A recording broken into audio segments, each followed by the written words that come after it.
We out here. Bow, bow, bow. Solid. Yeah. Yeah. Yeah, what's up? Solid opening. Yeah. Yeah. Hey. Welcome back from your journey. Thank you. Do you want to ask me about my trip? Because I have Not something. really. Well, I got something about it to say. Go on. It pertains to this podcast. Tell us about your actually. trip. So, I just came back from Italy yesterday. Yeah. Shout out Italy.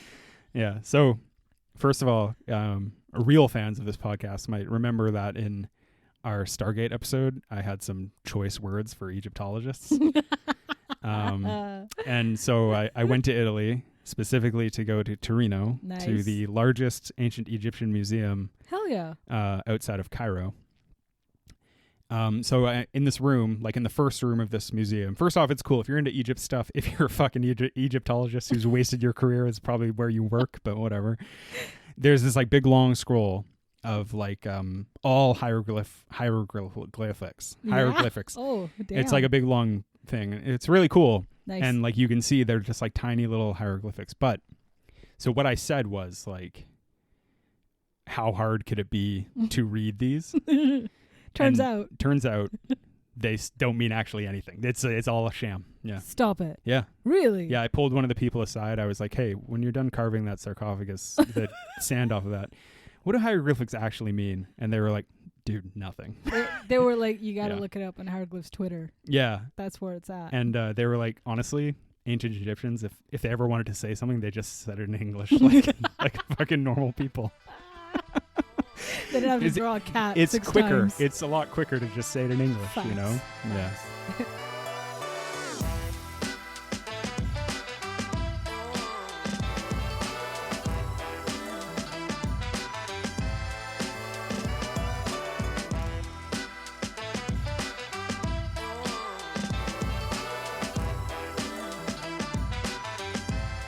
And then, so I went to that museum, and then later that night, just to double check, I watched The Mummy just to make sure that it was all accurate, and it is that stuff actually did happen. I thought you were gonna pull a Ben Stiller and Night at the Museum. That shit. No, that stuff. The Mummy is period accurate. That's happened in ancient Egypt. Fair. Yeah. Let's not make light of mummies. Okay? Yeah. You don't want that. Or curse as on they you. call it where I was, La Mumia. La mummies. Do you want my review of Italy? Fuck yeah. Yeah. 9 out of 10. It's pretty good. Oh, where's that 1 star missing? I don't know if people know how great Italy is, but I think in like 3 or 4 years, it's going to be like one of the top travel destinations in the world. Oh yeah, it's really up and coming. Yeah. People Italy's are really slept on. People are going to catch up. Yeah. The 1 star comes from the fact that there was a horrific natural disaster happening while I was there. Gross. And my heart goes out to the people of Emilia-Romagna who were affected by flooding. Terrible. Climate change is real, and it will affect Italy very harshly. Very fast. Yeah, and but yeah, Italy 9 out of 10 easily. Easy 9 out of 10. Oh wow. Yeah. Even with fucking climate change, flooding, people dying, you're like, you know what? Yeah. It'll take down a couple notches, but still 9 out of 10. It was also nice, going back to the museum thing, it was also nice to visit my white person heritage of stealing ancient artifacts from Africa and bringing them back to Europe. As is your right. Yeah. That's a real heritage moment for me. So anyway, that's my review of Italy. Hell you guys, like, seriously, slept on country. You should check it out. Oh my really, God. I don't know if you've heard of it, but it's really nice. You know why I can't even mock your shit right now because I've never been, and You've never been, no. Curious. It's top of the list. Yeah, well, I think the tourism board has me to thank for the flood of people that just come on. Yeah, what is this, shouldn't like have your used, 14th I shouldn't visit? have used flood. I think that was insensitive. No. Yeah, today though, we're doing something a little different because we're gonna review and discuss a film that came out like a month ago. Hell yeah. And we'll tell you right now, spoilers for the whole thing. We're not gonna resist spoilers. We're gonna talk about the whole thing. Although, how can you really spoil this movie? We don't even have to spoil it. You know what I mean? Like, we don't have to go into the absolute ending. We could just talk about how we feel about it. I want to spoil it. Oh, Definitely. Man. Okay, we're definitely So if spoiling it. you're listening, like, maybe come back and listen after you've seen the movie. We're talking about Beau is Afraid, the Ari Aster, Ari Aster, my boy Asti, Ari Aster film that came out 2023. Hell yeah. We ended up watching it with family and friends. Shout out, Steven. Friends of the pod and family of the pod. Friends and family of the pod. And I think Steven's family of the pod. It's safe I've to hung say, out with him a couple times now. He's basically my sibling. Hell yeah. Yeah. He I feel like we were all on the same page walking out of the theaters like, Well. A resounding, well then. Okay. I have changed my tune a little bit since then, but not totally. Yeah. I received it more kindly than you did coming out of the theaters. Yeah. Yes. I was exhausted by the movie, not just because I was so tired already. Yeah. I just wanted to it's so long, man. It's so long. And also I was frustrated by it when we left, but thinking back, and then I'm going to talk about this in a little bit, but some of the reviews I read this morning when I couldn't sleep, I'm definitely more charitable towards it than some people have been. Well, because they wrote the review while they were in the cinemas, being like, now it's 14 hours later and this movie's still going on. So, okay, do you want to talk about? I have some things to say about a couple reviews from some big reviewers right now. Let's do it. Did you read any? I read all the shit ones, just the ones setting it on fire. Well, so I read 3 big ones. I'm going to name the 3 reviewers. Hit me. Mark Kermode in The Guardian, mm-hmm. Richard Brody in The New Yorker, yes, and Adam Naiman for The Ringer. Okay. All of whom I read fairly regularly. Mm-hmm. Mark Kermode's review in The Guardian is laughably bad. It's like this reference laden, just with no substance, just uninteresting. And it's like, I don't even know if he cared for the movie or not. I don't think he did. But Richard Brody's review is something to behold. Ooh. So I have this very, and I know Richard Brody, the reviewer for The New Yorker, is a big fan of our show. So I have this I have specific kind of beef with him because the extent of his art as a reviewer seems to be bringing up pointless questions about the story of the film and being like, why weren't these answered? And it's because it has no bearing on the actual film. That's why the director didn't answer it, because no one cares. Yeah. He quite famously, I think I bitched to you about this multiple times, that he, in his poor review of The Worst Person in the World, he was like, yeah, but why did she want to be a photographer? It's who gives a single fuck? No. That's not the point of the movie. Was that one of his big takes for the fucking film? Why is this character so floopy? Oftentimes, the criticism, which I can see, I understand what he means, is that well, where is the inner life of this character? But the weird thing about that review for The Worst Person in the World was this movie is entirely about her inner life. And you're making it her point when you're saying, why does she want to be this and why does she want to be that? The other thing too, though, is that The Worst Person in the World, a movie I had a tremendous emotional reaction to, which I still think is an incredible film. Hell yeah. It's not about the journey of a woman finding her fucking career. That's this framing part of the story, but then it's actually the emotional development of a young woman. Mm-hmm. And so that just drove me crazy. Also, he said that Don't Worry Darling was better than Beau is Afraid, which is really insane take. And then he took shots at Tar as well, which I rewatched on the plane. And guess what, guys? Tar is really fucking good. Tar still slaps. I know this is turning into a diatribe about how bad a lot of these reviews are. Yeah. But I do think that it kind of gives credence to the thesis of The Low Ceiling, which you're listening to right now, which we haven't introduced. I'm John, you're Pre. But it gives credence to the idea that movies need time to age a little bit. And often when you look back at some reviews in the moment, you're just what the fuck what were you watching? You know what I mean? And I feel these 2 reviews from big reviewers who have also done reviews that I've respected in the past, you'll look back on these and just be like, I don't think so. I don't know what you're talking about, So, yeah. Oh my God. And then, and not to leave out Adam Naiman, who I really like as a reviewer. If you're going to read any review of this film, go to his on The Ringer. It's really good. What did he end up saying? Do you have any clip notes? Just go read it. He gives a really measured take about how Ari Aster kind of is both alienating the audience and isn't afraid to do it. Yeah. But also he's also kind of masterful in lots of ways. So he gives a really measured take about that kind of stuff, and Adam Naiman's always good. Isn't that a mark of any kind of director or writer, to when they make a big piece of art, when they make a film, for instance, there's something that they make for us versus them. Like there's something they make for themselves versus something for the viewer. Beau is Afraid is definitely one for Ari Aster. That's one where he made it for him by him. And in his defense, he earned it. For sure. Ari Aster is I like Ari Aster. I think he's a very good director. Yeah. And at times he's shown himself to be a masterful director in certain things, which I want to talk a little bit about. So I love Hereditary. I think Hereditary is a pretty genius movie. Me too. I think Midsommar is a good movie. I think Hereditary is better than Midsommar for, cinematic reasons. Also for plot, for pace, just all around, regardless of how long either film takes. Yeah. Yeah. Midsommar, Hereditary, I think, is like all throughout is very good. Midsommar has moments of just absolute thrillingness and punctuated by moments of just kind of like, okay, let's move this along, you know? And I kind of feel the same about Beau is Afraid. There's some parts of this movie I really, really liked and lots that I really didn't like. And I wanted to ask you, what do you think, like, would you rewatch this movie? And what do you think, like, what do you think you'll feel about it in like 5 years, you know? Beau is Afraid? Yeah.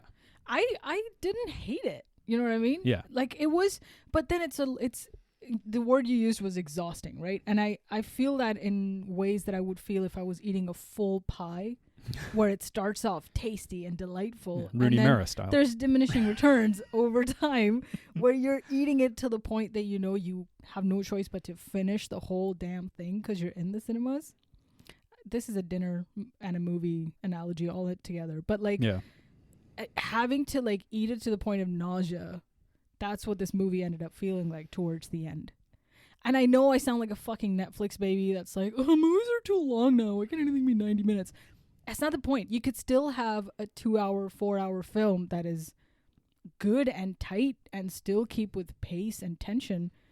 This one just, man, it's like just beating itself off 2 hours later. Well, it's like you're... Yeah. We're also like, we're going to test this again in October when Killers of the Flower Moon comes out, which is supposed to apparently touching 4 hours in length, which I'm such a hypocrite because I'm fucking totally here for that. But you were here for The Irishman too, right? And that was a fucking saga. Yeah. So...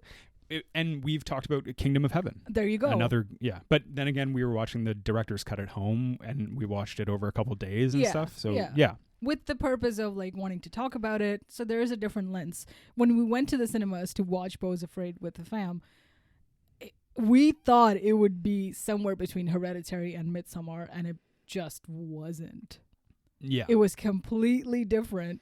It started off very Ari Aster-y, and then it was like, oh, okay, we're just going to watch this dude beat off for the next 2 hours. It started off like all of the good aspects of Ari Aster's work, and then became kind of all of the bad aspects of it. Like, I think it's like, it's undeniably him, you know? It's so indulgent. But here's the thing, something I wrote down, that I was thinking about it a lot this morning, and I was kind of like, you know, again, a lot like Red Sparrow, I can't complain too much because he's trying something. Yeah. He's really trying something, and he can always be, Ari Aster can always be counted upon to try something. Yeah. And that's kind of like, you know. Towards the end, if you're like, oh, this is just feeling a little bit like Truman Show for Jewish people, it's like that. I left the theater feeling like that. Yeah. It's not something brand new that I've never seen before, but just the self-flagellation of getting to the fucking point. Yeah. That's the thing is like, which me and you I don't think can personally relate to, but like the Jewishness of this film has been brought up a lot, and like I think he said in an interview like a Jewish Lord of the Rings or something, which is really funny. And the thing is so we'll get into the plot like very briefly because I don't want to go into it's too much detail. Totally. Like there's too much. Yeah. But like in the first part, from the first part up until he gets the call about his mother dying. Yes. Shortly after that, I know what is happening. Mm-hmm. Like I know what the thematic lengths of this story are. And so at the end, it's not like I was very surprised at what happened. Yeah. all of this nonsense in between, some of which I liked, some of which I didn't, just kind of seemed, like you said, like very masturbatory. And that's what started to put me off, because by the end, when he's fucking motorboating towards that cave, I'm just like, oh my fucking God, you're gonna, okay, what's in the cave? Jesus Christ. Like, oh, can we, like, fucking move it along. Yeah. And then inside the cave, you're just like, okay, cool. Fucking, can we move this shit? I know. Jesus. And it's just another thing and another thing and another thing. Yeah. And that really drove me insane. Yeah.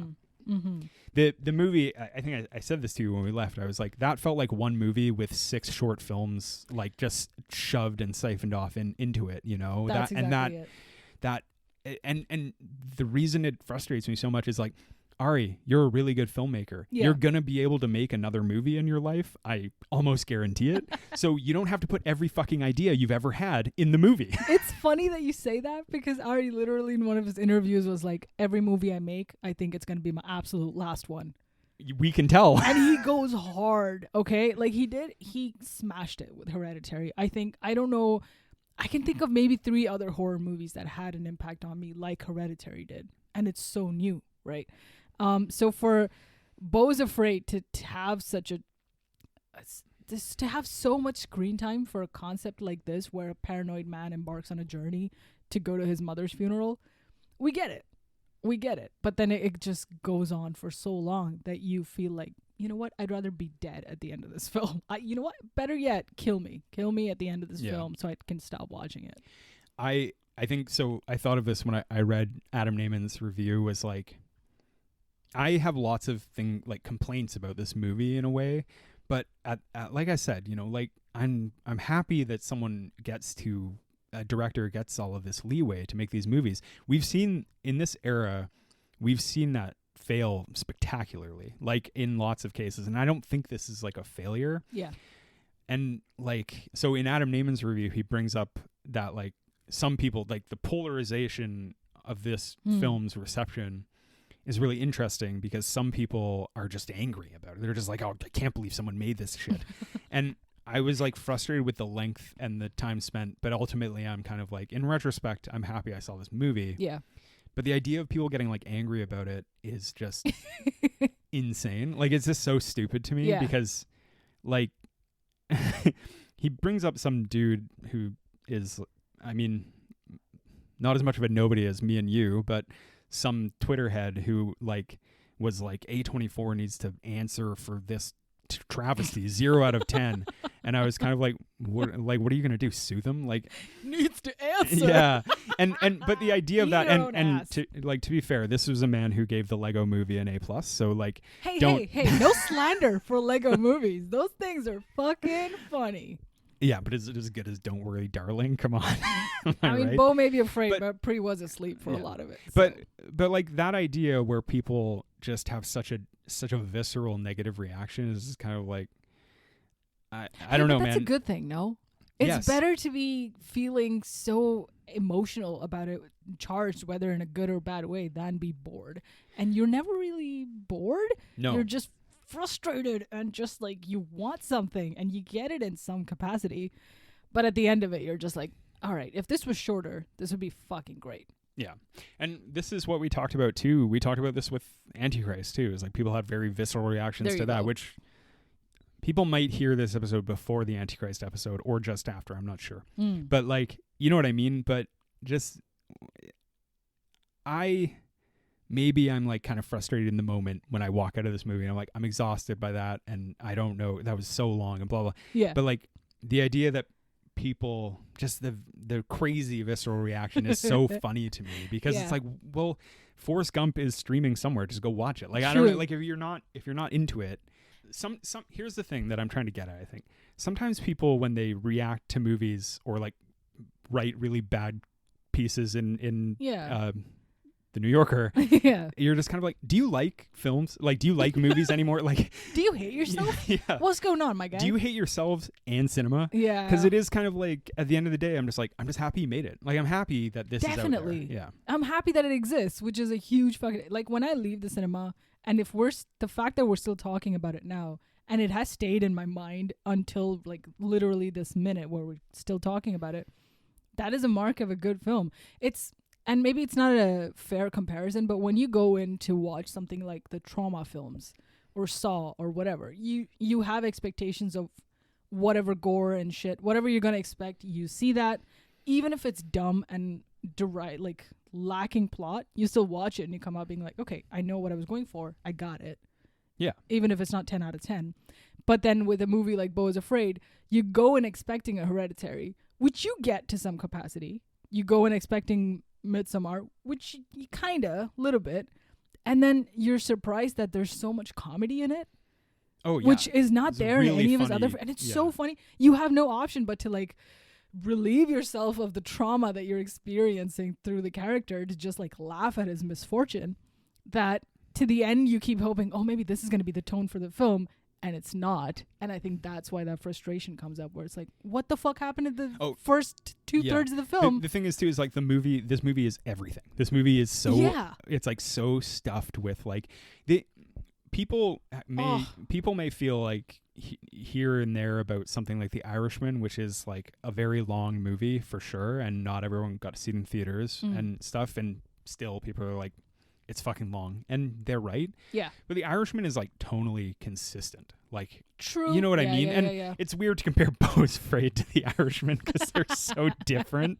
I think we're just talking length. But we're talking about like, you know, movies that test your patience in lots of ways. That's exactly it. And wow is all I have for it. Even though a lot of it is like, oh, all right, geez, wrap it up. The idea that the movie kind of, it's not for everyone. That's actually like an exciting prospect to me. Yeah. When people say that, and I say that a lot with lots of movies. It's like, you know, it's not gonna be for everybody. But that's actually like, I'm like, that's what I want for most movies, and this movie is kind of like that. And I think if you like challenging movies, you should go see this movie, because you might have like an incredible experience, and you might have a confounding experience. Yeah. But that's kind of what you want. You don't want just like, it's weird when people, even though this is kind of true about most cinema goers, is like they just want a predictable experience, and it's they like want the perfect experience. I don't know if they want it to be predictable, but they want to leave the cinema feeling like, oh yeah, that warrants like that needs to get an Oscar because I think it was so good. Like we see that we see that around like award season when you like see a trailer for a film and you're just like, I know what the reception of this movie is going to be, right? But like I think predictability is something that people really want, you know? And not necessarily happy ending, but like even if it's a sad ending, they want to see it coming a little bit and be like, oh yeah, put a nice little bow on it. You know what I watched? I don't know if this is like worth talking about to get into. Never mind. Which one were you gonna say? Anyway? I was gonna say I watched Air when I was away, and I haven't yet, so you can't spoilers that. Well, it's a historical film. Oh well, god damn it. Yeah, Air. Do you want me to tell you what I think of it? Yeah, it's so stupid. It's so fucking dumb because it's like a business story. It's like an uplifting business story. Okay. And in the end, it's like they got their guy, you know, they did it. Yeah. But you're like, so the thing we're applauding here is like Nike making billions of dollars. And like, right. And it's so like, it was just like this weird corporate exaltation of this brand that's like, I don't have a lot of sources, but not perfect, not done fucking perfect stuff in the world. And the thing is that like, but just from that like predictable structure, they managed to make this $90 million Nike commercial. Yeah. That's like competently made, but in a vacuum, when you step back from it, you're just like, what the fuck did I just watch? Sure. Which I think is more upsetting and insulting than something like Beau is Afraid. Yeah. Yeah. You know what though? I think since with the narrative of Eat the Rich and just general distaste for capitalism, if this movie had come out late 90s, it would have been a fucking Oscar. Because then we're still kind of rooting for like Air? Air. Yeah. It would have still been like, oh yeah, sports story, money, success. All of that is just like a hit maker. And now it leaves a bad taste in our mouth because money is basically the main narrative point. Yeah. And I mean, we could do a whole separate podcast about like the weird, like the weirdness around fucking Air and how it's just. Yeah. And the thing is like I'm just kind of like, yeah, that was a fine way to spend a couple hours. But in an objective sense, Yeah. I think it's kind of like a wildly irresponsible film to make.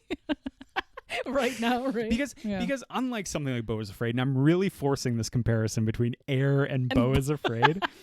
Irishman like, didn't cut it. Unlike something like Beau is Afraid, it's just like, it's a movie that's like... Fucking bizarre. Well, it's a movie that's like, just kind of enforces the capitalist status quo that is just like, hey... This sick company is still fucking dope. It's just like so dumb. Yeah.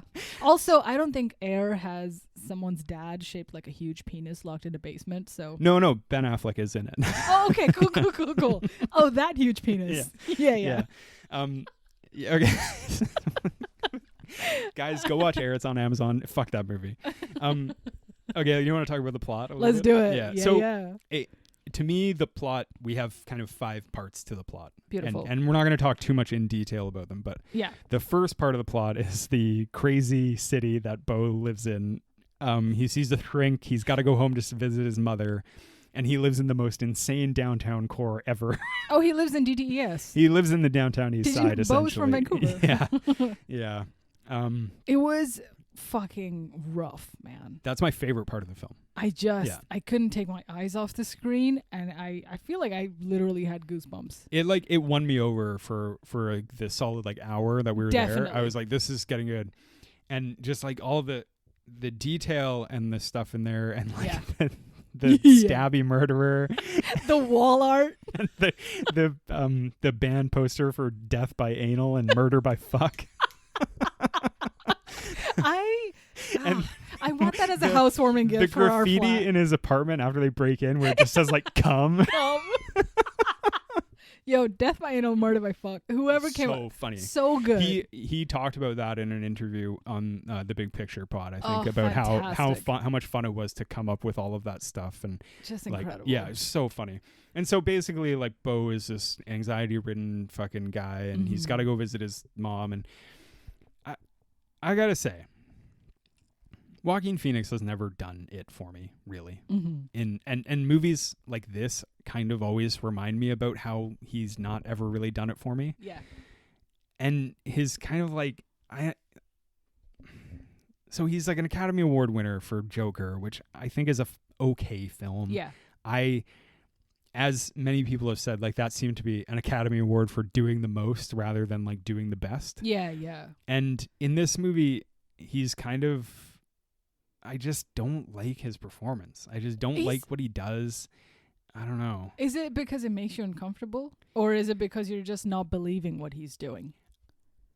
I don't think it's a great performance. Okay, like, so it's not believable as a no, paranoid I think man. and his kind of like constant like yeah. like that kind of, I'm just like queasy. I don't know. Yeah, Like, I don't really. I mean, I know. I haven't seen like Joaquin's work of like discography through the years or anything like that. And I know Joker just kind of shadows over most of his life's work. But and like in Her, he was I love so him in believable, Her. Yeah. Right? And it's just you cannot see Joaquin in it at all. You just see that guy who's obsessed with You keep calling him Walken, and it's not Christopher Walken. It's Joaquin. But like he's kind of a fascinating actor. He's done a wide variety of things. Yeah. And there are some things in there that I really like. I really do like Her. Exactly. And I think he's really brilliant in it. But some of his like bigger work I'm a little less enamored by. Yeah. And this might be one of them. This is definitely one of them. Okay. I don't think this performance didn't do much for me. Okay. And honestly, there's another couple of performances in this movie that didn't do a lot for me either.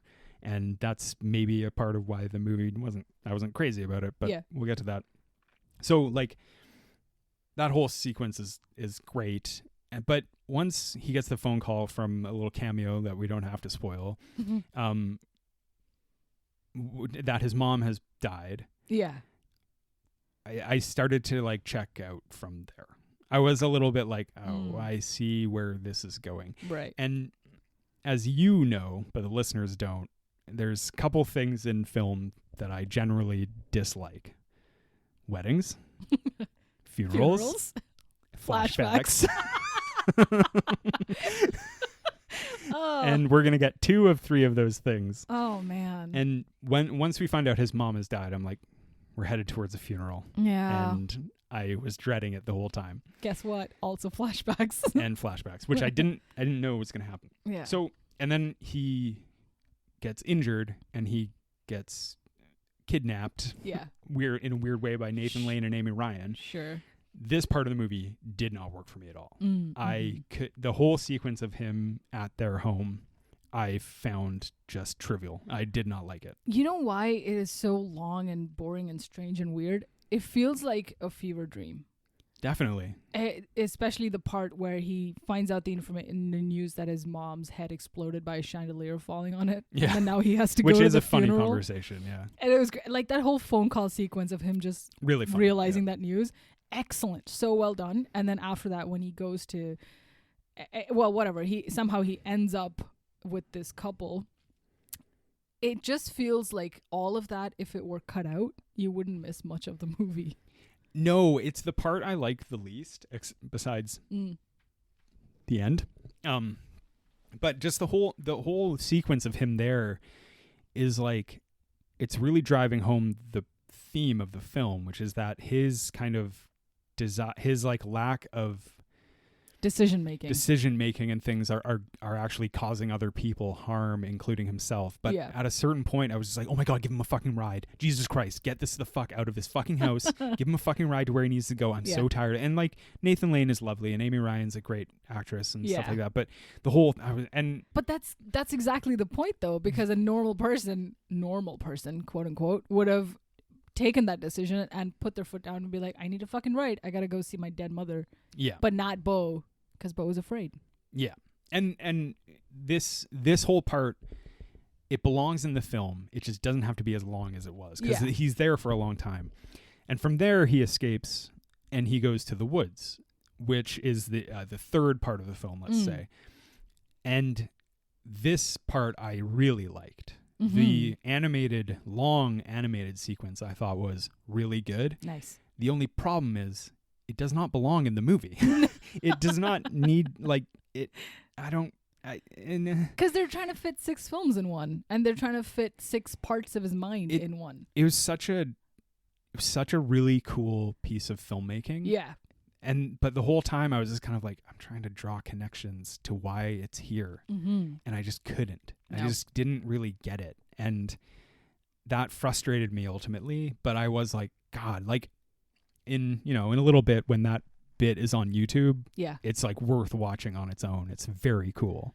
That like animated sequence, that part of the film, is it just to kind of show that he's on medication, or that's what his mind is reacting like, thinking like, feeling like? I think he's like envisioning a parallel life. Yeah. In a way. And like a child.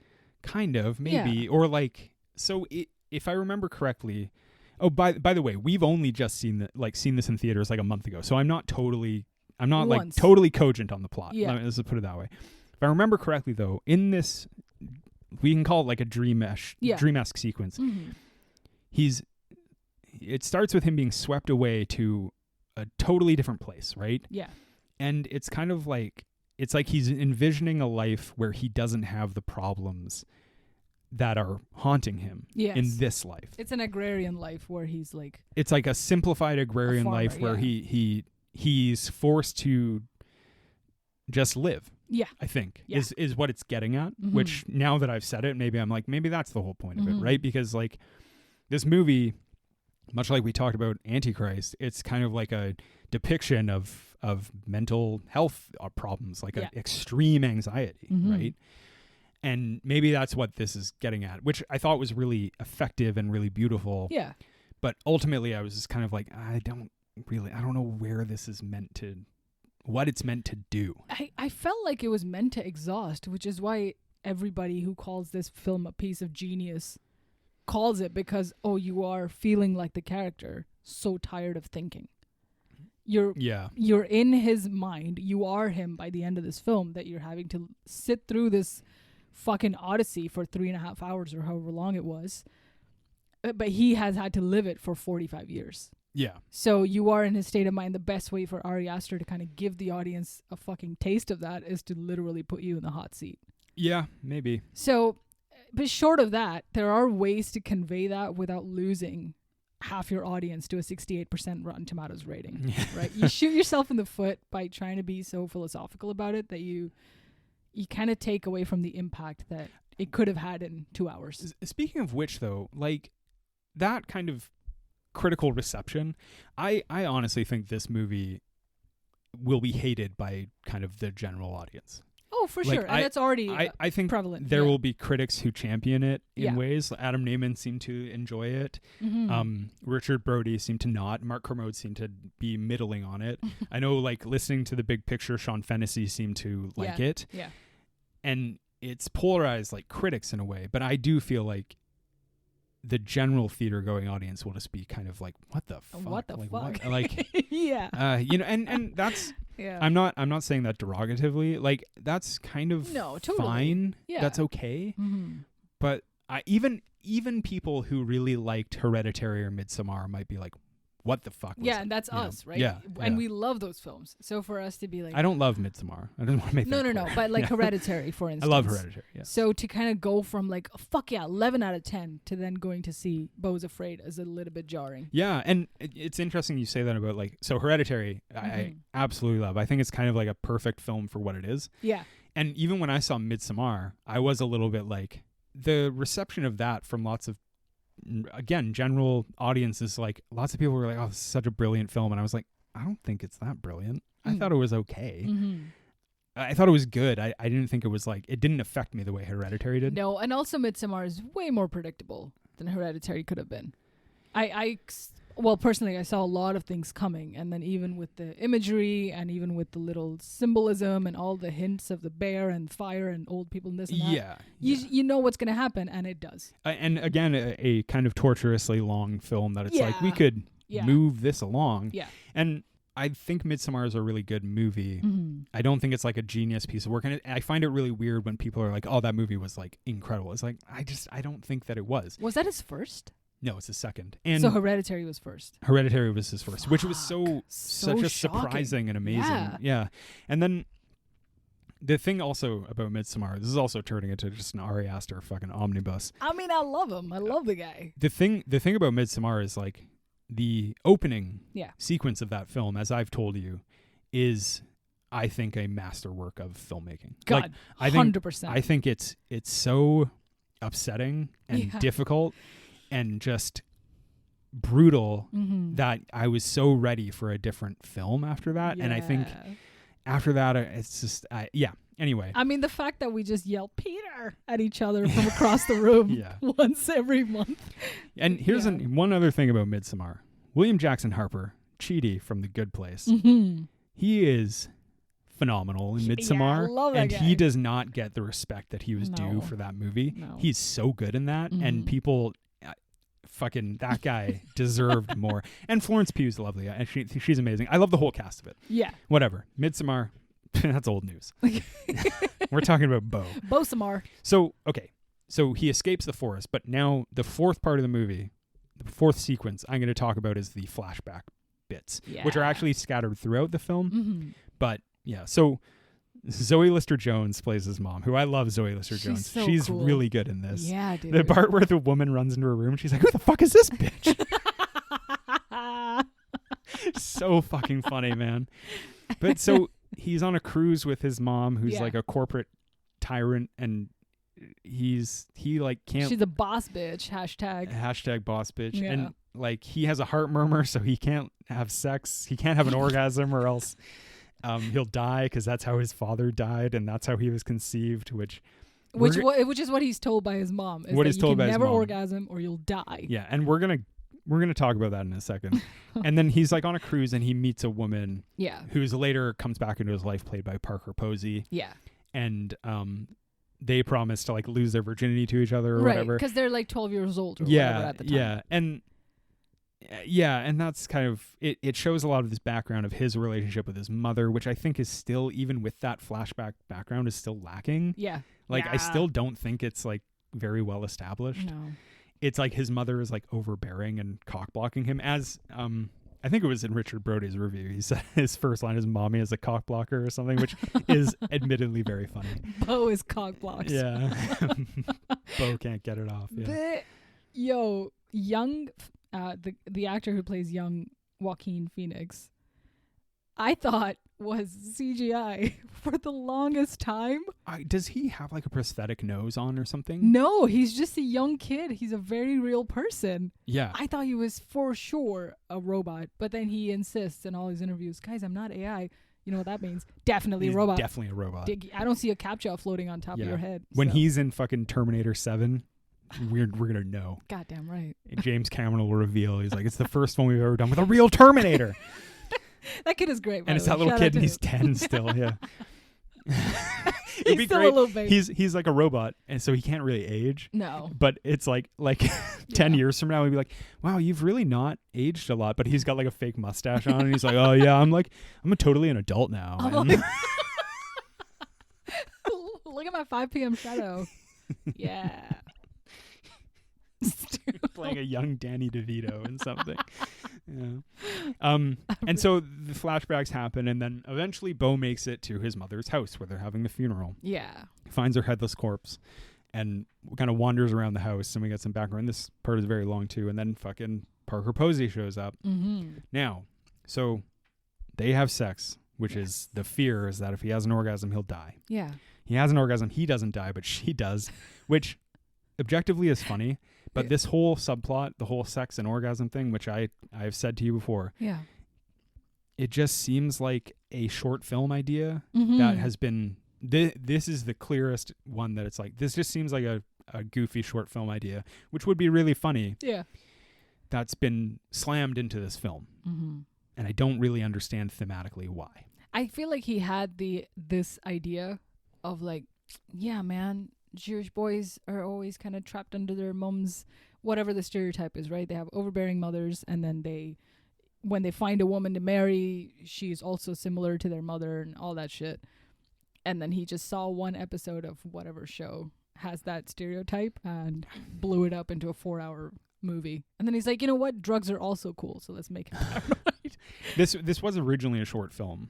Of his, right, I believe, but the idea is obviously much expanded upon. Yeah, but that whole thing with Parker Posey, I just find like, I don't know, I just didn't like it. It was a yet another thing where I was like, yeah I don't. Also, the whole time she's working for his mom's company, which you kind of know that okay, so she's also a cog in the Mona Wasserman machine. Yeah. So she's obviously gonna also betray Beau. So you see all of that kind of coming towards the last third of the movie. Yeah. In real time in the theater when I'm watching this, after this all happens, I check my watch because I'm like, okay. And the way my heart felt when I was like, there is 45 more minutes of this movie. Yeah. Whew, boy. So Patti LuPone shows up. Patti LuPone playing his mother. Now, neither you nor me are fucking New York theater fans. No. I'm going to say something very controversial. I don't give a fucking shit about Patti LuPone. Okay? We've lost our Jewish audience. I don't fucking Look care. What you did, sir. I don't fucking care about Patti LuPone. And guess what? In this movie, she's got one vibe: yelling. Yeah, that's all she does.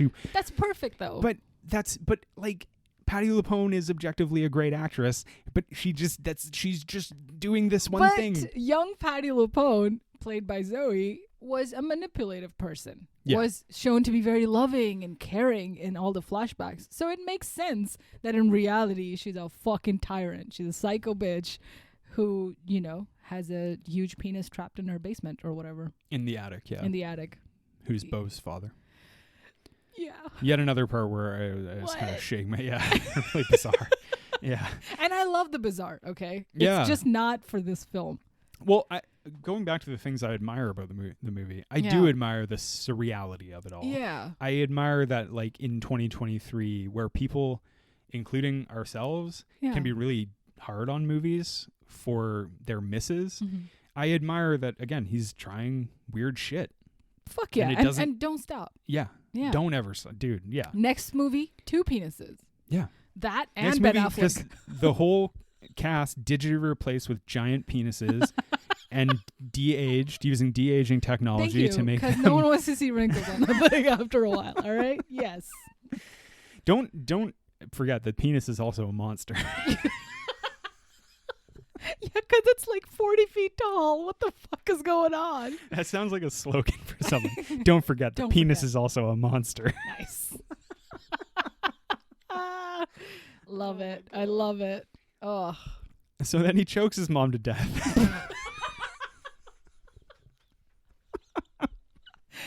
For real though. My God, he does. He tries.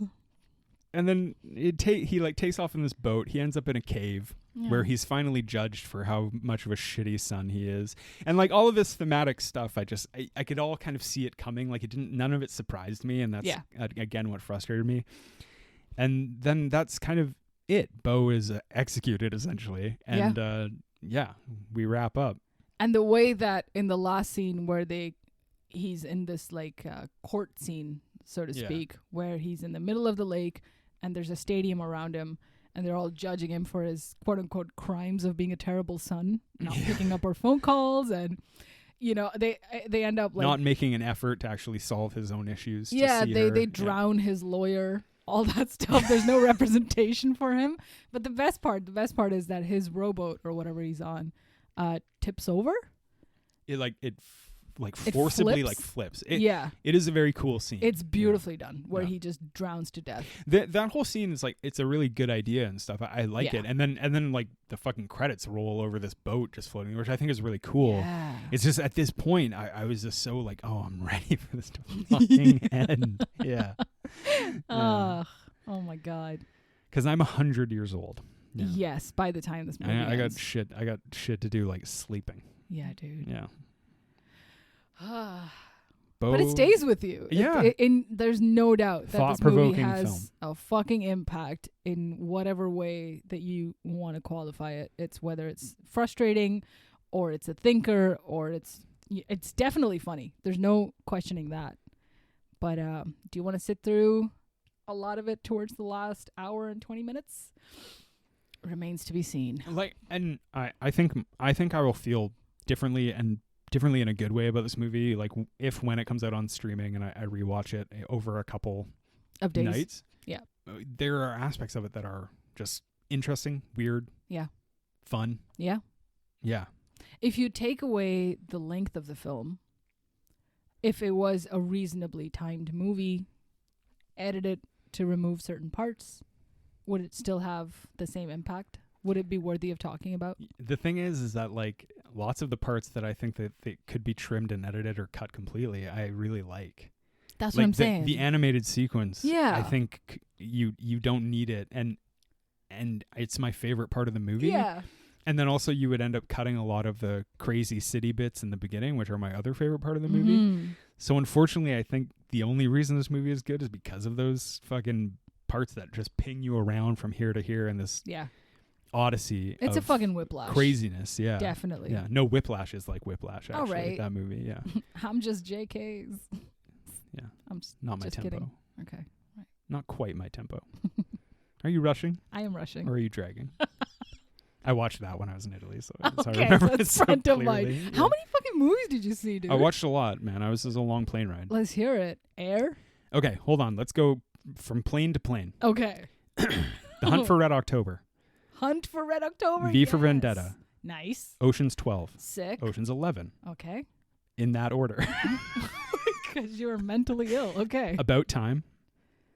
Which one's that? That's a Richard Curtis film with Domhnall Gleeson. It is on our list. We're definitely going to talk about that shit. Oh. And Rachel McAdams. Oh, yeah, the time travel-y. Yeah. Yeah. I watched a little bit of 12 Years a Slave just to get amped. Whoa. I don't know if you guys know, that's a really good movie. Yeah. And it is intense. It is. I love that movie, but holy fuck is it difficult. On a plane ride to Italy. Wow. That was actually, I'm thinking just on the plane to and from. Okay. In Italy, I watched La Mumia. Uh-huh. Air. What did I just mention? Tar. King of Comedy. Yeah. Wow. Whiplash. Damn. Yeah. I'm not a big like going out in the evening guy, so I watched a lot of movies. You watched 11 films in 7 days. Somehow. Yeah. Well, I mean, I had time. You had time. Half of those were definitely on the plane ride. So Yeah.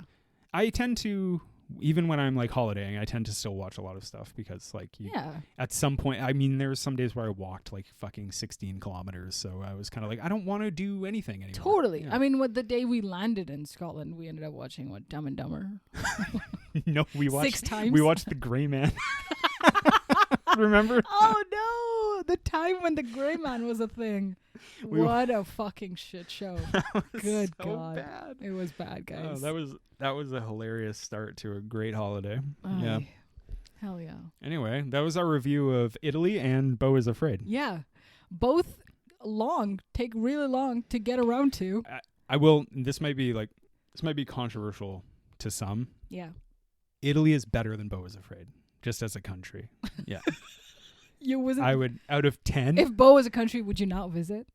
No. It would take so long to It would get be there. crazy. Yeah. You'd have to take a boat. It would be like going to Mongolia. Or You'd have to like, get kidnapped. Yeah. You'd have to touch someone's dick. You would have to get like lots of vaccines and shots before you went, definitely. Yeah. But so guys, if you don't want to watch Beau is Afraid, maybe consider a trip to Italy. Yeah. It'll take the same amount of time. Yeah. Perfect. If you don't want to go to Italy, that's crazy. It's going to blow up in the next couple of years. Yeah, I think I have a good 5-year window before I can see it. After that, I think it'll probably be gone. Sorry, Italy. Best watch out. Yeah. Probably the same for Vancouver. I think we got a good 5 years. Yeah, we got a good couple years for it. Yeah. Okay, good. So this podcast is going to wrap up because we got places to be. Hell yeah. Anyway, spoiler alert for this movie. At the end of the podcast. At the end. I already said it at the beginning. Yeah, Beau is Afraid. Check it out. If you fucking give a shit about like interesting cinema, you should watch it. Yeah. And just out of respect for Ari Aster, fucking do it. Ari Aster is one of our great living filmmakers. He's coming to dinner for sure. Oh, definitely. Yeah. Yeah. Yeah. Not Robert Eggers. Fuck that. Mark Mord can sit in the corner and he'll get one breadstick. You hear me, Mark? You fuck. Mark Kermurder. Get a better name, Mark. Mark Kermurder. I'm just kidding. You have a fine name. All right. Thank you guys for listening. It's been the low ceiling. It's been the low ceiling. I've been John. You've been Pri. I just don't get to introduce myself No, anymore. don't even say it. Okay. Don't even say it. I am just an anxious person on top of the bathtub as my sweat drips down on your forehead. There's a spider on your face. That's me. Thank you for listening. Bye-bye. Bye.